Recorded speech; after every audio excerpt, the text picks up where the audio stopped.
গাইবান্ধায় পানি কমলেও থামছে না নদী ভাঙন। ব্রহ্মপুত্র, খাকট, তিস্তা ও করতোয়া নদী তীরবর্তী প্রায় ৪৫টি এলাকায় তীব্র ভাঙন দেখা দিয়েছে। বিলীন হচ্ছে আবাদি জমি ও বাড়িঘর। বিস্তারিত জানাতে গাইবান্ধার ফুলছড়ি থেকে যুক্ত হচ্ছেন রিপোর্টার বিপ্লব ইসলাম। যাচ্ছে তার কাছে। বিপ্লব,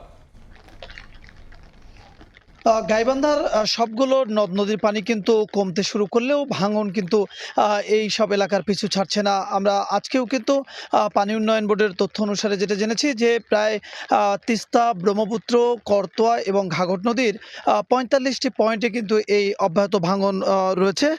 প্রায় ১ মাস থেকে কিন্তু এই এলাকাগুলোতে নদী ভাঙন অব্যাহত রয়েছে। আমি আছি গাইবান্ধার ফুলছড়ি উপজেলার কঞ্চিপাড়া ইউনিয়নের পূর্ব কঞ্চিপাড়া এবং যে রসুলপুর এই গ্রামের মধ্যবর্তী এলাকায়। এই এলাকায় কিন্তু ব্রহ্মপুত্র নদের যে ভাঙন সেটি কিন্তু যত পানি কমছে ততই যেন তীব্রতর হচ্ছে। এই এলাকায় প্রায় ২ সপ্তাহের ব্যবধানে কিন্তু অর্ধ শতাধিক বাড়িঘর কিন্তু নদীগর্ভে বিলীন হয়ে গেছে।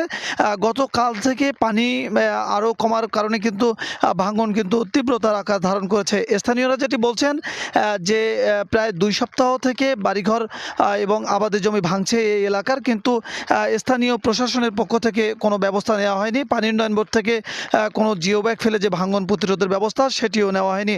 স্থানীয়রা বারবার বলছেন যে তারা বিভিন্ন দপ্তরে যোগাযোগ করছেন, তারপরেও কিন্তু হচ্ছে না। এমন অবস্থায় কিন্তু যে ৪৫টি এলাকায়, এই এলাকাগুলোর অধিকাংশ এলাকা সেখানে প্রায় ২ সপ্তাহর অধিক সময় ধরে এই নদী ভাঙন অব্যাহত রয়েছে, কিন্তু সেখানে জিও ব্যাগ কিংবা যে মানুষ আমরা দেখতে পাচ্ছি যে আশ্রয়হীন হয়ে এই বাড়িঘর ছেড়ে তারা নদী পার এবং খোলা আকাশের নিচে অবস্থান করছেন।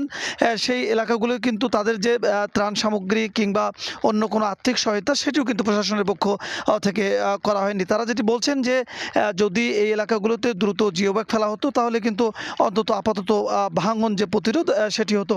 পাশাপাশি পানি উন্নয়ন বোর্ড যেটি বলছে যে একই সঙ্গে বেশ কিছু এলাকায় ভাঙন শুরু হওয়ায় তাদের যে আর্থিক বরাদ্দ সেটির কারণে কিন্তু সব জায়গায় তারা কাজ করতে পারছেন না। তারা ৪৫টা স্থানের মধ্যে ১৫ থেকে ২০টি স্থানে ভাঙন প্রতিরোধে ইতিমধ্যেই জিও ব্যাগ ফেলার কাজ শুরু করেছেন। সবচেয়ে বেশি ভাঙছে আসলে ব্রহ্মপুত্র এবং তিস্তা নদীর যে এলাকাগুলো সেই এলাকাগুলোতে। পাশাপাশি কিন্তু করতোয়া নদীর কয়েকটি এলাকায় এবং ঘাঘট নদীর কিন্তু কয়েকটি এলাকায়ও এই অব্যাহত ভাঙন চলছে।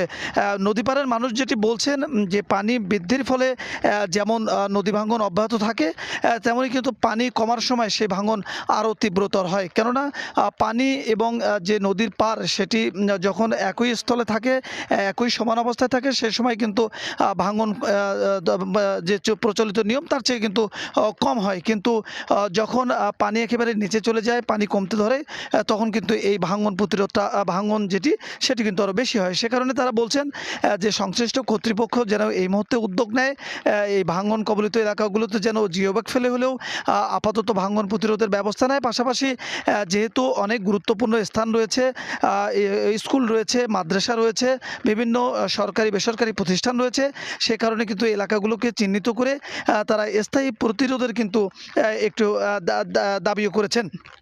পাশাপাশি এই যে ভাঙন কবলিত মানুষ, আশ্রয়হীন যে মানুষ, তাদেরকে এই মুহূর্তে শুকনো খাবার সহ যেন ত্রাণ সামগ্রী সরবরাহ করা হয় এ দাবিও কিন্তু তারা করেছেন। তো আসলে এই ছিল গাইবান্ধার ফুলছড়ি থেকে নদী ভাঙনের সর্বশেষ খবর। গাইবান্ধার ফুলছড়ি থেকে নদী ভাঙনের সবশেষ খবর জানাচ্ছিলেন সহকর্মী বিপ্লব।